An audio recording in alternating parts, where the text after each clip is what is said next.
purpose of this talk is to take a deeper look at the teaching we started in the fall newsletter. We started talking about Tishri, the fall cycle, and the energy of Aleph related to that cycle. As you read the newsletter, you'll see that we talk about both purifying and balancing. So I'd like to look more deeply into those things. The Sefer Yetzirah tells us that the liver is the organ of the month of Tishri. It's the largest organ in our body. It filters and processes our blood as it circulates through our body, metabolizing nutrients, and most importantly, detoxifying harmful stuff that is in our blood. This is just like what meditation, our Hitboded meditation practice does for our spiritual and emotional body. As we begin our Hitboded practice, and we begin our breathing practice, and we begin articulating the sound vibration of our letter and internalizing it, our mind marches deep within and begins to drill through all of those toxins, all of those structures and harmful attitudes and stresses and sludge that we have in our nervous system and in our minds and in our memory. And we dive deep in and eventually get to the transcendent cosmic sea. This is purifying and detoxifying. We have thoughts, we come back to our letter. Sefer Yetzirah calls that running and returning.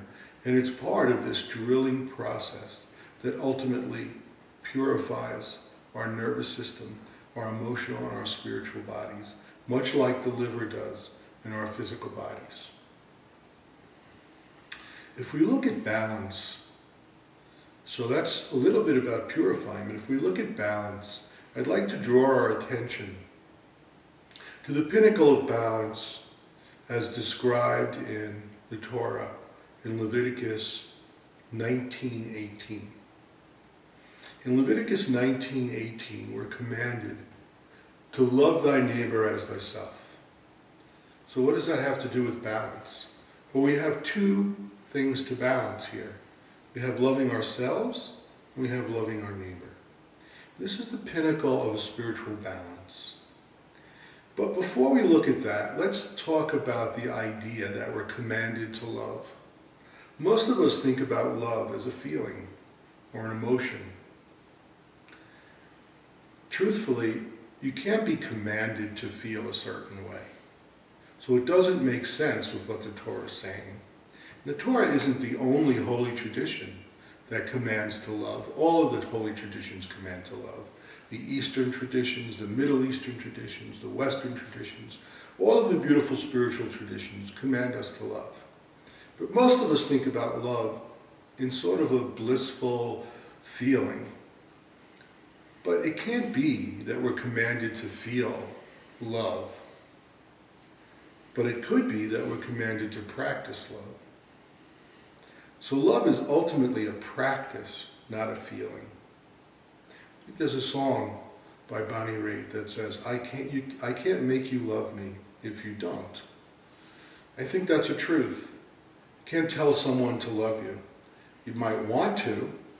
If you work for somebody, you might want the boss to love you. You can go in one day and say, boss, you should love me. And he'll say, okay, and walk away laughing at you. Because it's not something you can be commanded to do.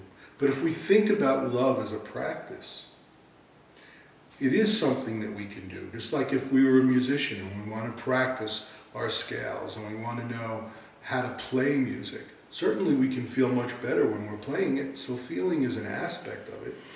But love in itself is really a practice. So let's look at the word love. The Hebrew for the word love is ahava. It's spelled Aleph Hey Vet Hey. So the Aleph, being the first letter of the word love in Hebrew, is obviously important to the energy of love itself.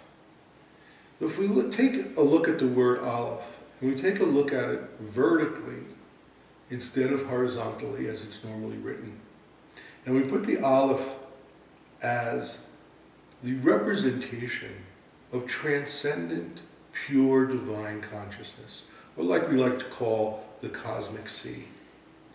If that Aleph is that energy, when we transcend in our meditation, that's where we go. That's what we experience, that pure, transcendent Aleph energy. And then if we take the Hey and put it right above it, and we look at the Hey as our own spiritual, universal life force, and we see that that Aleph energy from the transcendent can enter the opening, the gates at the bottom of the Hey, we see the energy flowing into our own universal life force, our own spiritual bodies from the transcendent divine cosmic sea. As that energy flows into us, if we're properly purified, the energy fills our soul. And then we can see at the top of the letter Hey an opening where that love energy, that divine cosmic energy, flows through us and out of us to our neighbors. And this is the ultimate balancing, receiving and giving. So on one hand, we receive the love, and our higher self and our soul is full of divine love. On the other hand, we open ourselves and we give that love in practical ways to our neighbor. And it creates a cycle, a circle. Giving and receiving love also creates a balance. I'd like to draw your attention to another Torah section, Genesis 24, which I believe is a beautiful love story, and talks specifically about the practice of love. It's not about the feeling of love here, it's about the practice of love. So if we look at Genesis 24, what's just happened is Abraham has laid his wife to rest, Sarah, and buried her. And he's contemplating his son Isaac and his whole family and extended family. And he realizes that he needs a wife for Isaac, who would be an example of the practice of love. And he has a very close student, his top student, if you will. His name is Eleazar. And he brings Eleazar into his tent and he discusses this whole matter with him. And he asks Eleazar to do him a favor and go to his hometown and find a wife who is deeply engaged in his practice of receiving and giving love. Of course, Eleazar takes the mantle and takes a group of camels and servants and so on and takes this journey to Abraham's hometown. And he prays that he would find someone for Isaac that practices this form of love, of receiving and giving. And very specifically, he prays about offering water to him and his animals. So what happens is he goes there, and sure enough, in the morning, Rebecca comes out, and she goes down the hill to collect water for her family.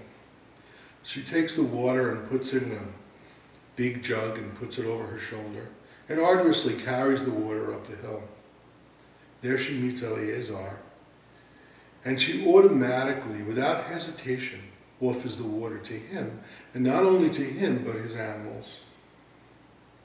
So this is the understanding. If we look at this mystically and say, the water, the cosmic sea, the wells of Miriam are there, and Rebecca is open and cleansed to those waters and receives them because of her practice of love, because of her meditation practice, because of her devotion. She's full of that love. And then when she sees Eleazar, and she sees that he needs that water, she offers it without hesitation and without judgment for him and his animals.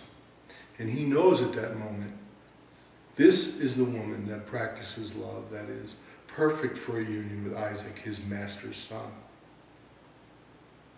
But there's a key element here. The fact that she arduously gets this water, she takes her practice seriously. And then she's willing to give it without hesitation and without judgment. She doesn't say to Eleazar, what's the matter with you? Are you too lazy to go down there and get your own water? She doesn't ask him what he believes and what he thinks or what his ideologies are. She just offers the water freely to him. And at that moment, he understands that she is full of love and the giving of love, and he returns with gifts for her of love. So a circle or a cycle is created of love. That pure transcendent love that comes from the divine comes up, represented by the olive, into that open, clear vessel of the hay, and out through the hay, into the vet, which represents the home, the mishpacha, the spiritual home that's represented by a husband and a wife and children and so forth. But if we think about ourselves and we think about our meditation Hitboded practice and getting the purity that we can get from it and the cleansing that we can get from it and receiving that love on one hand, and then our Hitbonen practice, our mindfulness of giving that love in a practical way. It's not about feeling again. It eliminates judgment. Then we can see the fulfillment of this story in our own lives. Let's for a moment go back to Leviticus 19:18, because I know from 2 decades of teaching that there's many of you right now are saying, yes, but Bob, there's people who have done me harm. There's people, I understand not judging and loving for most people, but there are people who do us harm, that are out to do us harm. Maybe they've stolen something from us. Maybe they've harmed us in some physical way, or someone in our family they've harmed. It's not right for you to expect me to just open my arms and invite them over for dinner. Well, if this love is practice, it's also very practical. So in this tradition, in this holy Middle Eastern tradition, love is practice, not just feeling, but it's also practical. So yes, you're right. What do we do in this situation? We don't want to be a bliss ninny and say, oh, everything's okay. No. First, when some harm is done to someone, and someone's in the practice of being harmful to people, the first and the foremost thing is we protect the victim. Whether it's you, someone in your family, or someone that you know. That's the most important thing. And then secondly, there's justice that must be done. So if someone comes and steals $100 from you and harms you in that way, you're protected, and then we understand that restitution must be made. $100 must be given back. But if we go back to Leviticus, and we understand this concept of judgment, we go back to Leviticus 19:18, it says, do not seek vengeance or do not hold a grudge. So what does that mean? Even if this person has caused you harm, you do the right thing, you protect the victim, you do justice, but there's no desire for vengeance. We don't want revenge. We don't hold a grudge. How do we love at that point? We love by recognizing the fact that this hay, this universal life energy that is this person's spiritual body, is clogged with toxins, and as such is not receiving the divine cosmic love from the cosmic sea, because it's getting frozen in his own or her own spiritual body. So the best way to deal with that is to say, this is the way to detoxify your spiritual body, so then you will no longer desire to create harm. We don't expose ourselves to their negative energy and dealings and invite them into our mishpahot, to create destruction. No, we guide them and we show them a way to detoxify and touch the cosmic sea. So therefore, transformation can happen with them, just as it's happened with us. So if we look deeply into the concept of detoxifying, of purifying, of transformation, and balance of giving and receiving. We can understand this love story of Eleazar and Rebekah and Abraham and Isaac, and we can live it in our own lives, receiving from the cosmic sea, divine love, and giving and receiving. So love comes to the self, it goes from the self, and comes back to the self. So I hope that this teaching has been helpful to you. I encourage you to send questions to me or comments at my personal UMI email, and that is whatever it is, I don't know. It should be on the bottom of the screen. Thank you and shalom.